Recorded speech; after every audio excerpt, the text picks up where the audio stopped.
Hello and welcome to my weekly video blog, and today on A Vogel Talks Menopause I'm going to be talking about 5 serious menopause symptoms that really shouldn't be ignored. Now if you like my tips and advice, then please subscribe and remember to hit the bell icon so you can be notified every time there's a new video out. Now we get thousands of emails and phone calls from women month after month asking about their menopause problems, and on the whole we are able to help in some way. It may be recommending herbs or supplements or complementary therapies, or even just changing lifestyle and managing stress. But there are some symptoms where our only answer is please go and see your doctor, because we consider these to be too serious for home remedies and self-help. So I'm going to talk about 5 of these today. Now the first one is prolonged bleeding. This is very common as you approach the menopause. A lot of women find that as their hormones start to change, their periods get a little bit longer, they might get a little bit heavier, they might get a little bit closer together. This is just the way the hormones are changing, but for some women these symptoms end up becoming extreme.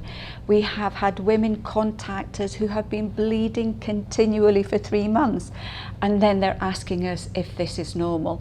We are having women who are saying they're getting 3 periods a month. Is this normal? Now on the whole, yes, it's just the fact that these women's hormones have just gone completely crazy, but it's really important to seek medical advice first of all. There can be a number of causes for this and we don't know what they are. It could be to do with what's called fibroids. Now a lot of women have these little growths in the womb. They don't do anything, they don't even know that they've got them. But with the hormonal changes going on, the womb lining, the thickness can change. It can either get thinner or thicker. And this change can irritate these fibroids. Fibroids as well can actually start to grow. If there's a lot of estrogenic action going on, then these little fibroids can get bigger, and these can cause a lot of the bleeding. You can also have things called polyps. These are other types of little growths that can appear in the womb. You can also get what's called a prolapse, and this is where the organs in the pelvic area start to shift, and very often the womb can end up tilting or it can get squashed, which doesn't sound very nice, but that can trigger the bleeding too. So this is one instance where if the bleeding goes on for more than 7 days, if you are getting more than 1 period a month, if your periods are occurring more frequently than 24 to 28 days, if you are getting clots, if you are bleeding so profusely that you're having to change tampons or towels every hour or so, or if you're getting a lot of cramping, pain or a dragging feeling, then please don't delay, get straight down to see your doctor. We do know that some women very sensibly have gone to the doctor has told them this is completely normal, let's just wait and see what happens. Please don't take this. This is one situation where you need some kind of proper diagnosis as quick as possible in order to treat it properly. You know, I always say to these women, if you were bleeding from anywhere else in your body for more than 7 days, no doctor would tell you just to hang on and wait and see what happens. So just because you're bleeding vaginally extra long or for a lot longer doesn't mean to say that this is okay. If the doctor won't take it any further and you are still bleeding, then please go straight to A&E and hopefully they can sort things out. And it's amazing how many women have done that. They have gone to A&E, they've got a thorough checkup and everything has turned out to be all right, but at least it's put their minds at rest. And this is the important thing, because worry is going to make everything worse too. The other thing that can happen with prolonged bleeding is that your iron levels can really dip. You can become anemic, and anemia will trigger fatigue, low mood, anxiety, poor sleep, joint aches and pains. It can affect your hair and your skin and your nails. So this is not something that you want. So any extra bleeding, also just ask to have your iron levels checked too. Number 2 is continual bloating. Now we know that bloating is another really common menopause symptom.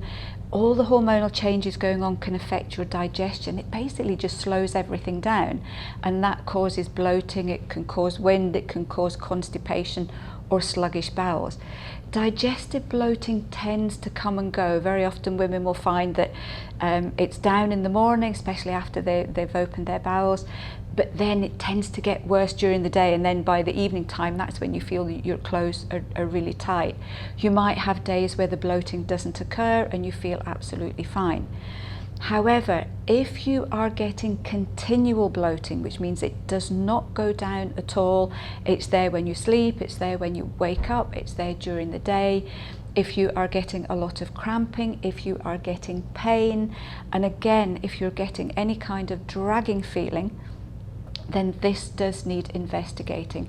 It could be a prolapse, there may be other things going on here. So this is another really important one, especially if you have had it constantly for more than 2 weeks. Anything over 2 weeks, please go and get this checked out by your doctor as well. Number 3 is hot flushes years after the menopause has stopped. A few unlucky women do find that their menopause can go on for 8 to 10 years and they will continue to get hot flushes. But especially if you are through the menopause, everything has calmed down, and then you suddenly start to get hot flushes or other menopausal symptoms as well. Very often this is due to other health issues, so it could be things like low iron, it could be low thyroid function, which can happen a lot in postmenopausal women. It could be low vitamin D. Again, this is so common in women, especially in the UK, and it could also be low B12 levels, which we're finding more and more women are getting post-menopause here. So in this situation, if you're getting flushes and sweats or other menopause symptoms that just seem to have suddenly appeared years later, please get this checked out by your doctor. Ask for these tests just to rule them out.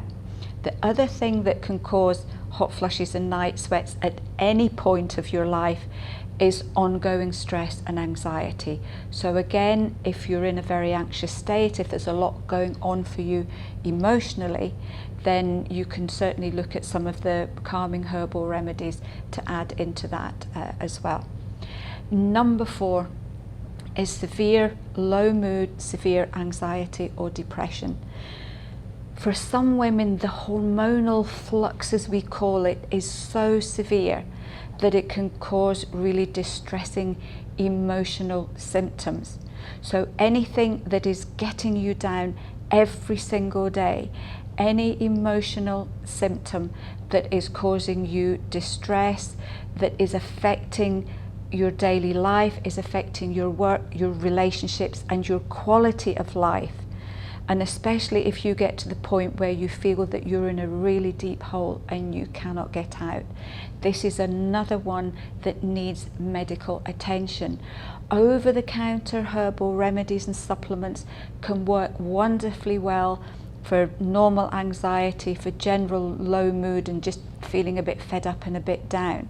But these really severe emotional situations will need some kind of help. So again, don't sit there, don't put up with these symptoms, go and speak to your doctor, please. Number 5 is headaches. Again, another really common symptom in the menopause, and we were really quite surprised when we started looking into them because it wasn't something that was on our radar.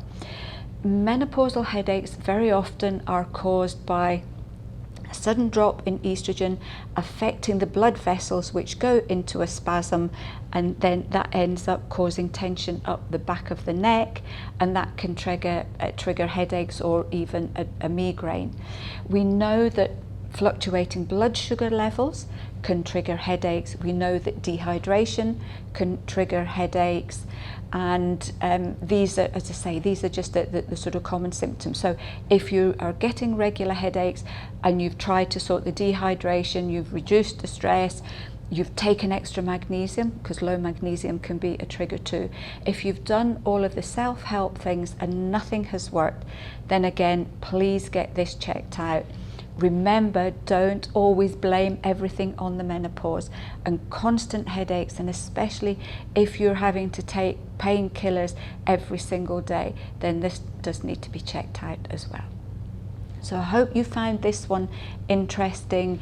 As much as we want to help everybody, sometimes symptoms are too severe, and we really are happy that you can go and get things checked out by your doctor.